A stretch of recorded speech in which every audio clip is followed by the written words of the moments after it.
نہیں, رخصتی سے پہلے اگر طلاق ہو گئی تو عورت پر عدت لازم نہیں ہے, لیکن شوہر کی ڈیتھ ہو گئی تو پھر عورت پر عدت بھی لازم ہے اور شوہر پر پورا مہر بھی لازم ہے. سمجھتے ہو کہ نہیں سمجھتے؟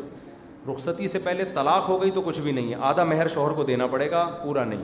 لیکن اگر ڈیتھ ہو گئی ہے نا شوہر کی تو پھر عدت بھی ہے اور شوہر کی وراثت میں سے پورا مہر بھی دیا جائے گا. سمجھتے ہو کہ نہیں سمجھتے؟ اچھا, رخصتی کی ڈیفینیشن کیا ہے؟ نکاح کے بعد رخصتی کا مطلب یہ نہیں ہے کہ اماں اس کو پہلے کیمرے کے سامنے روئیں پھر رخصت کریں, نہ نہ نہ. نکاح کے بعد میاں بیوی کہیں بھی تنہائی میں جمع ہو گئے, جہاں وہ اگر فزیکل ریلیشن قائم کرنا چاہتے تو قائم کر سکتے تھے, تو حقیقت میں وہ قائم نہ بھی کریں, لیکن ایسی تنہائی مل گئی کہ اگر وہ چاہتے تو کر سکتے, یعنی شوہر اگر چاہتا تو کر سکتا تھا, کوئی رکاوٹ نہیں تھی. تو اس کو بھی کیا کہتے ہیں؟ رخصتی, جس کو فقہ کی اصطلاح میں خلوت صحیحہ کہا جاتا ہے. تو پھر رخصتی ہی کاؤنٹ ہوگی, کیونکہ آج چھپ کے شادیاں بہت ہونے لگی ہیں, اس طرح کے کیسز آ رہے ہوتے ہیں. میں چھپ کے شادیوں کو نہیں, وہ اس کی حوصلہ افزائی نہیں کرتا, تو کرنی چاہیے نہیں کرنی چاہیے ایک الگ ٹاپک ہے. بعض خاص کنڈیشن میں ہوتا ہے کہ بھئی عورت زنا کر رہی ہے, لڑکی کی عمر 35-40 سال ہو گئی, ماں باپ اجازت نہیں دے رہے, وہ زنا کی طرف آئی ہوئی ہے, تو اس سے تو بہتر ہے نا کہ بھلے چھپ کے ہی کرے لیکن نکاح کر لے وہ.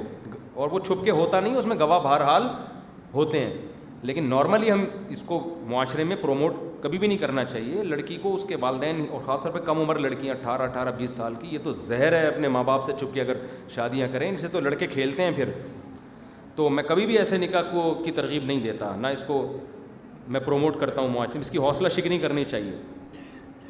تو خیر, ہم یہ کہہ رہے تھے کہ کہیں ہو گیا نکاح تو وہ دونوں کہیں تنہائی میں ملے ہیں, تو اب اگر لڑکا طلاق دے گا تو لڑکی عدت سے پہلے کہیں اور نکاح نہیں کر سکتی. اگر اس نے کیا تو وہ نکاح کالعدم ہوگا.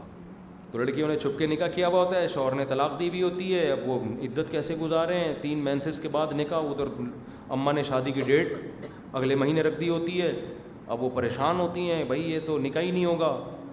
تو پھر وہ برائی پہ بعض کمپرومائز کر لیتی ہیں, اور بعض میں غیرت ہوتی ہے تو وہ ڈیٹ آگے بڑھاتی ہیں کہ بھائی جو نکاح تو ہو کم از کم.